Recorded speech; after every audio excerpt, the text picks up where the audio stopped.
পদযাত্ৰাৰে ভাৰত ভ্ৰমণৰ বাবে শ্ৰীভূমিৰ পৰা পদযাত্ৰা কৰি চিৰাঙৰ চাপাগুৰিত উপস্থিত পল্লৱ দেৱ নামৰ এক যুৱক। এই যুৱকজন শ্ৰীভূমিৰ পৰা পদযাত্ৰা কৰি আজি নিশা চাপাগুৰিত আহি উপস্থিত হয়। যুৱকজনৰ উদ্দেশ্য হ'ল নতুন প্ৰজন্মৰ ল'ৰা ছোৱালীসকলে যাতে নিচাজাতীয় দ্ৰব্য সেৱনৰ পৰা আঁতৰি থাকে। এই উদ্দেশ্যৰে সমগ্ৰ ভাৰতবৰ্ষ পদযাত্ৰা আৰম্ভ কৰে। ৩৬ দিনৰ অন্তত আজি নিশা চাপাগুৰিত উপস্থিত হৈছে যুৱকজন। বিজেপি কৰ্মী জিতপাল আৰু টিকেন দেই চাপাগুৰিত যুৱকজনক আদৰণি জনায় আৰু থকাৰ সুব্যৱস্থা কৰি দিয়াৰ লগতে তেওঁৰ এই যাত্ৰাৰ বাবে শুভকামনা জনায়। ইতিমধ্যে যুৱকজনে বিভিন্ন শিক্ষা অনুষ্ঠানত সজাগতা সভাতো অংশগ্ৰহণ কৰি পদযাত্ৰা অব্যাহত রাখিছে। আমি শ্রীভূমি থেকে পুরো হাঁটিয়ে ভ্রমণ করতেছি পুরো ইন্ডিয়া।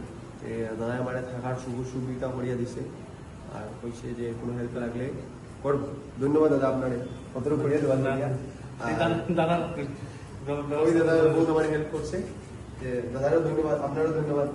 ধন্যবাদ না, এটা আমাদের কর্তব্য। আপনারা আমার বহুত সুবিধা হয়েছে, আপনার অন্তর থেকে বহুত ভালোবাসা।